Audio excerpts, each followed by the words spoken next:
welcome to our deep dive. Today our mission is to unpack this really fascinating stack of relationship guides, and they're all centered on the work of relationship coach James Bauer. Yeah, and we are going to explore the hidden and honestly often completely misunderstood psychological triggers of male attraction. Right. And to understand why this actually matters to you, I want you to just picture a scenario for a second because, we've all been at that party. Oh, yeah, absolutely. You're standing near the kitchen island, you're just sort of nursing a drink, and you see that girlfriend, the one with the quote-unquote perfect boyfriend. Right, the guy who seems like he's starring in his own romantic comedy. Yeah. Like he's anticipating her needs before she even opens her mouth. Exactly. While everyone else is just awkwardly participating in a documentary or something, that is the exact dynamic. Yeah, he holds her like she's literally the only person in the room. And they seem to just share this silent, totally effortless communication. But meanwhile, you look over at your own guy, and he treats you like someone he's just, gotten completely used to. Like a roommate. Yeah, like you're a very nice, very reliable piece of furniture. And it's a painful contrast, it really is. And the immediate instinct is to look at that woman and think, what does she have that I don't? Which is a completely natural problem to ask, but it actually leads down a really destructive rabbit hole of self-criticism. Totally. Which is why today we are going to completely dismantle that question. The core secret we found in these sources is going to completely reframe how you view relationships. It really shifts the paradigm. Because making a man fall in love and actually keeping him in love isn't about having an exceptional body.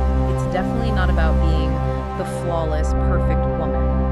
It is entirely about a hidden emotional trigger. Okay, let's unpack this. Right, so we have to start by addressing a fundamental misunderstanding of what actually drives long-term romantic devotion. Because it's not what most of us think. No, it's not. In modern dating, women put a staggering amount of effort into appearing just, entirely self-sufficient, effortlessly fun, worldly, and above all else, never ever needy. Oh yeah, the sources actually call this the trap of perfection. They point out how much time women spend presenting this flawless, zero baggage version of themselves. The cool girl trope. Exactly. The mindset is basically, look how amazing your future would be if you chose me, because I require zero emotional or logistical maintenance. But then, ironically, this strategy completely backfires. It totally backfires. The guy either ends up taking her totally for granted, or he blows hot and cold over her. Which is so confusing. Right. One day he's incredibly affectionate, and the next day he's distant and won't even, make eye contact. And that abrupt, really confusing shift is exactly what James Bauer's clients were consistently complaining about in his practice. So why does it happen? Well, to understand the mechanics of it, we have to look at the psychology of purpose. When a woman is naturally caring and tries to be that ultimate low-maintenance girlfriend, she often ends up doing all the emotional and physical heavy lifting in the relationship. She looks after his needs. She effortlessly accommodates his schedule. Right, she anticipates his problems and just solves them before he even notices they exist. She's essentially trying to be his hero. She thinks making his life totally frictionless will make her indispensable to him. But by doing that, she accidentally strips away his purpose within the dynamic. Because men, at a really fundamental psychological level, want to be your hero. If you do all the work and manage every single aspect of the relationship, he has no active role to play. He just becomes a passenger in his own relationship. Exactly. And the text uses this really brilliant analogy here to illustrate it, which is the college diploma. Oh, I loved this part. Yeah, so imagine you simply hand a man a prestigious college diploma. He didn't take any classes, he just gets it. He might think it's a nice gesture. Sure, he might even hang it on his wall, but he won't truly value it deep down. Because there was absolutely no struggle involved at all. No late nights chugging coffee in the library, no stressing over finals, no overcoming his own self-doubt. It completely lacks the weight of achievement. But if he spends 4 years grinding, studying, and pouring his sweat into earning that exact same piece of paper, it becomes one of his absolute most prized possessions. And it makes so much sense. And that psychological principle applies directly to romantic relationships. Men deeply value what they have to work hard to achieve and maintain. So if you just hand him the perfect, frictionless relationship on a silver platter, His subconscious won't value it, not nearly as much as if he had to woo her, face the possibility of rejection, and actively earn his place by her side. Okay, now I have to push back on this a little bit, or at least play devil's advocate here. Sure, go for it. Because if that's true, if it's all about the struggle and the chase, then why does the classic strategy of playing hard to get eventually fail? That's a great question. Because the sources themselves admit that this strategy stops working once you're actually in a committed relationship. Doesn't a guy just eventually realize he's won you, decide it's game over, and then just get bored and look for the next challenge? Well, that game over mentality is incredibly real, and honestly, it is exactly what wrecks so many long-term relationships. So how does that fit with the diploma analogy? Here's the key distinction. Playing hard to get is a conscious, surface-level strategy. It's a game of withholding text messages or pretending you're busy when you're really not. Right, it's totally artificial. Exactly. And it absolutely gets his attention initially, but to keep him engaged after he's won you, to prevent that relationship-killing boredom, we have to throw out those conscious games entirely. We have to go deeper. Much deeper. We have to dive into the subconscious emotional reactions that are actually driving his behavior. Okay, so if conscious games like playing hard to get eventually backfire because they're fake, how do we bypass the conscious brain entirely? Like, how do we tap into the subconscious to keep that devotion alive? That's where the sources introduce a really fascinating biological comparison. They argue that long-term devotion isn't a logical choice we make with the pros and cons list. It's not a spreadsheet. No, it operates on the same involuntary level as physical drive. They compare it to getting thirsty. Thirsty. Yeah, you don't consciously choose to be thirsty, right? You just suddenly are. And the sources argue that men have a very specific, insatiable thirst in romantic relationships. The subconscious thirst for admiration and the deep need to feel essential. Exactly. And there is some really compelling, hard data in our stack of research to back this up. I mean, it's not just a theory from a relationship coach. Right, there are actual studies. Yeah, like the 2018 Harry's Masculinity Report. They surveyed thousands of men and found that they are absolutely happiest and feel the most fulfilled when they are part of a dynamic where they feel genuinely needed and valued. And if we look at the flip side of that equation, the data gets even more revealing. Oh, the 2013 study. Yes, the 2013 study by Ratliff and Oishi, they measured implicit self-esteem, which is the subconscious level of self-worth. And what did they find? It revealed that a man's subconscious self-esteem actually drops when his romantic partner succeeds. Wow. Wait, really? Yes. So if she is absolutely crushing it at work or in her personal life, and he feels like he isn't contributing or isn't needed by her, it actively damages his core self-worth. Well, why is that? Well, the researchers suggest this is deeply tied to millennia of social conditioning. Historically, a man's primary value to his tribe or his family unit was as a provider or protector. So it's literally wired into him. Pretty much. When a modern partner vastly outperforms him or simply demonstrates that she doesn't need his help with anything at all, it doesn't just hurt his ego. It's deeper than that. Right. It subconsciously triggers an evolutionary fear that he is no longer useful to the unit and therefore he's at risk of being abandoned or replaced. It leaves him feeling emasculated. Exactly. And if a man doesn't feel his presence is required, his romantic drive just shuts down. Okay, this perfectly sets up a concept from the sources that I really want to try and break down because it made so much sense to me when I read it. The radio tower. Yes, the idea that you, as a partner, are basically functioning as a radio tower. So, if I'm understanding this correctly, I am constantly emitting a frequency based on my body language, my tone of voice, and how I respond to him. Right. You are constantly broadcasting nonverbal signals, whether you realize it or not. And men have these highly tuned subconscious emotional antennas that are locked onto one specific channel. They're constantly scanning for the answer to a very specific set of questions. Like, where does she rank me compared to other men? Right. And does she actually admire me, or is she just settling for me because I'm convenient? Wow. And what's crucial to understand is how sensitive that antenna is. If he picks up the signal that you love him the way a mother loves a child, Oh, yes. yeah, which is unconditionally, Yeah. but without necessarily respecting him as a capable, formidable man among other men, it completely deflates his romantic energy. He needs to know he is your ultimate catch, not just your dependent. Precisely. But the incredibly tricky part here is he can't just tell you this. I really loved the flower analogy the author used to explain this catch-22. It's a great comparison. Think about it. If a woman is craving romance and she has to sit her boyfriend down at the kitchen table and say, look, I need you to buy me flowers. And then he goes out and buys them the very next day. Right. It feels totally hollow. The emotional weight is gone because you had to script it. It's the exact same dynamic for a man with admiration. He can't sit you down at dinner and say, hey, I really love our relationship. but I need you to admire me more compared to the other men in your life. Could you imagine? It would be so awkward. Yeah. Asking for admiration is like standing on a table and announcing to a crowded room that you are cool. The mere act of asking instantly proves that you aren't. It totally kills the magic. He needs to believe he has genuinely earned your respect through his own competence and his own actions. If you just hand it to him out of pity or obligation, his antenna picks up on that inauthenticity immediately. Okay, so we have a fascinating dilemma here. If a man naturally craves this respect and utility like a parched man craves water, but he absolutely cannot ask you for it, Right. and giving it to him unearned just feels like platonic motherly love, how do you bridge that gap? That is the million-dollar question. How do you move from just coexisting as roommates to creating real, burning, romantic devotion?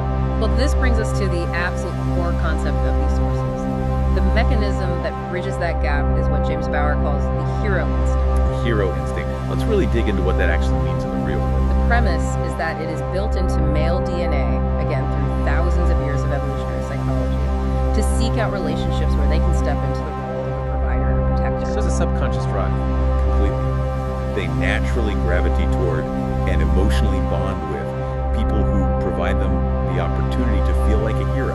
You know, the sources point out how grown men are utterly obsessed with Marvel comics and superhero movies. Yes, the superhero complex. And honestly, initially I thought that was a bit of a cliche, but the underlying psychology is actually super sound. I mean, every little boy dreamed of saving the world and getting the girl. And then they grow up. Right, and the reality of modern life sets in. Most guys are working 9-to-5 corporate jobs. They're staring at spreadsheets, answering emails, sitting in traffic. It's not exactly thrilling. No. It's not about literally wanting to rip off their ties, reveal a superhero logo, and save a bus full of orphans. It's that the modern world completely strips them of avenues to exercise that innate heroic drive. The opportunities to demonstrate physical bravery or singular life-saving competence are virtually non-existent in modern middle management. So true. So, since they lack those grand avenues to be a hero in the broader world, getting the girl and being her rock remains their primary worthy challenge. It's the one area in modern life where an ordinary guy can still feel uniquely powerful and capable. But I want to pause here for a second because I know what a lot of listeners are probably thinking right now. I think I know where you're going. Yeah, if you're listening to this and thinking, hold on a second. I run my own department, I pay my own mortgage, I navigate my own life perfectly fine. Why do I need to pretend I can't reach a top shelf or open a jar of pickles just to stroke a man's fragile ego? The sources address that exact, totally valid frustration head on. Right. And they are incredibly clear about this. You do not have to play dumb. Thank goodness. And you do not have to act helpless. You can be fiercely independent. You can drive a stick shift. You can fix your own Wi-Fi router. You can negotiate a complex corporate merger. You don't have to make the Jerry Maguire mistake. You know, the whole weeping you complete me concept. Right, that is just a Hollywood myth. You don't need a man to rescue you from your life or to complete your soul. So what is it about then? Triggering the hero instinct is not about needing a rescue. It is entirely about advertising that you have space for a hero in your life. Space. Okay. Think of it as the difference between being a taker, someone who just consumes what a partner has to offer, versus being a woman who provides an arena for him to exercise his drive to provide value. It's about collaboration, not Yeah, dependence. exactly. Here's where it gets really interesting. Because knowing that he has this subconscious desire to be a hero is only half the battle. Theory is great for a textbook, but how do we actually translate this into daily habits? Right, the application. The sources break this down into 3 specific, actionable daily triggers to invite that hero instinct into your life. Let's walk through them in detail because the nuance here is what actually makes it work. Okay. Trigger number 1, ask for help. Okay, let's clarify this right away because we literally just established we aren't pretending to be helpless damsels. Right. Asking for help in this context isn't about helplessness, it's about invitation. Okay. It's asking for small, specific favors where his unique expertise, his physical ability, or his logical problem-solving skills can really shine. So it's not crying over a flat tire, it's saying, hey, my car is making this weird rattling sound when I hit 60 miles an hour, and I know you're great with engines. Would you take a listen? Exactly. Or it could be purely cognitive, asking his advice on negotiating a tricky situation with a coworker, or having him help you research which new laptop to buy based on the specs he understands. So you are signaling that you respect his competence. Yes, and the crucial second half of this trigger, the part that actually activates the instinct, is to thank him warmly with a genuine smile. Which doesn't make you needy. No, it translates to him as I am entirely capable of handling my life, but I genuinely value the specific skills you bring to it. You are intentionally carving out space for him to add value. Okay, trigger number 2 is maybe my favorite because it hits so close to home for so many couples. Appreciate male company. Oh, this is a big one. This trigger dives into the psychology of domestication. Domestication. Yeah, it is about letting him be a guy without subtly trying to refine him or turn him into a carbon copy of yourself or your girlfriend's. The sources get wonderfully specific here, and it's so relatable. So what if his apartment has an overly elaborate shrine to his favorite sports team? Right. So what if he spends hours agonizing over his fantasy football draft instead of talking about his feelings? And I love this one. So what if his definition of a clean shirt is just the one currently residing on the floor with the fewest visible wrinkles? There is a deep psychological weight to this, though. How so? Well, women often enter relationships with an instinct to polish their partners, Oh, guilty as charged. to elevate their tastes, manage their schedules, and refine their habits. But when a man feels like a continuous improvement project, it breeds a silent, toxic resentment. He feels judged. Exactly. Guys naturally gravitate toward women who appreciate men for just being men. You already bring the feminine energy to the relationship. You do not need him to mirror it back to you. So letting him have his man cave, whether that's a physical room or just mental space for his hobbies, without making him feel guilty for it. Yes, it is a massive signal of acceptance. Which leads us perfectly to trigger number 3. Let him earn your respect. This circles back to the diploma analogy we discussed earlier. Superheroes do not want a participation trophy. They don't want a gold medal just for showing up and breathing. No, they want the challenge. They want to know they've conquered the mountain. They actually crave the challenge of proving themselves to you. So as a partner, you have to consciously step back. Step back. Stop trying to do the exhausting work of winning him over by being the perfect, overly accommodating girlfriend. Relax, sit back, and allow him the pleasure and the psychological reward of winning your admiration. This creates what I see as a really powerful feedback loop of appreciation. It really does. The sources point out a massive disconnect in how men and women fundamentally view love and acts of service. Women often think that doing things for a man is how you earn his love. Like cooking elaborate meals for him. Right, or organizing his chaotic life, bending over backwards to anticipate his schedule. But the research shows that is a woman's native love language. She's projecting what would make her feel loved onto him. Exactly. Wait, think about what that actually means in practice. It means all that exhausting effort is missing the target. Completely missing it. Actually, warmly appreciating what he does for you is what locks in his devotion. Yes. If he clears the dishes after dinner, look him in the eye and thank him. If he goes out of his way to get you a drink, give him what the text delightfully calls a wiggle of contentment. A physical manifestation of happiness caused by his actions. It's immediate positive reinforcement. An appreciative kiss, a genuine smile. Reward the little things. We have to stop expecting them to just do these things and taking them for granted. Because when you actively appreciate the tiny, everyday acts of service, you trigger his hero instinct. You make him feel like he is successfully providing for you. And if you maintain that feedback loop, it fundamentally changes the entire dynamic of the relationship. It really does. It shifts from two roommates who are merely existing in the same space, bitterly managing chores and comparing schedules, to a man who feels 10 feet tall every single time he walks into the room and looks at you. Oh, wow. Because every time he looks at you, he doesn't just see his girlfriend. He sees a reflection of himself as a highly competent, deeply valued provider. Which beautifully summarizes the deepest truth we found in all these pages today. Men don't fall for women simply because of what they see when they look at her. No, they don't. They don't fall in love with her hair, her clothes, or her impressive resume. They fall in love because of how they see themselves reflected in her eyes. It's a profound shift in perspective. If a man feels like a bumbling idiot who can't do anything right around you because you are constantly correcting him or doing things for him, his attraction will wither and die. But if he feels like a trusted, capable hero in your presence, his loyalty to you will be unbreakable. Exactly. It really leaves you with a provocative thought to mull over, doesn't it?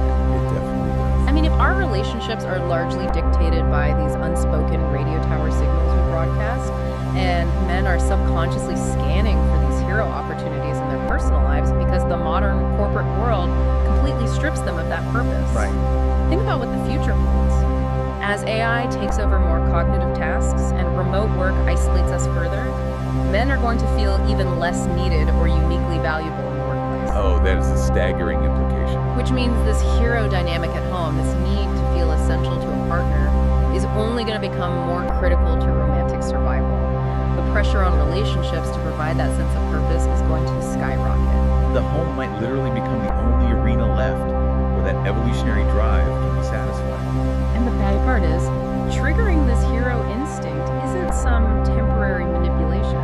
It is something you can learn once and use to enrich your relationships for the rest of your life. It's just a fundamental understanding of male psychology. And since there are very specific phrases, exact text messages, and tiny requests that trigger this instinct 100 times more powerfully than just saying a simple thank you, I want to invite you to take the next step. Highly recommended. Click the link in the description to watch the video presentation and learn the secret to make any man fall in love with you. It is so crucial if you want to move past surface level dating advice, bypass all those conscious games, and truly understand the mechanics of lifelong devotion. So the next time you're at that party, standing by the kitchen island, looking at that couple with the unspoken bond, remember, she doesn't have a magical superpower you don't possess. She just knows exactly how to tune the radio tower. Thank you so much for joining us as we unpacked the science of devotion today. It's been a great conversation. It's been a blast. We'll catch you on the next deep dive.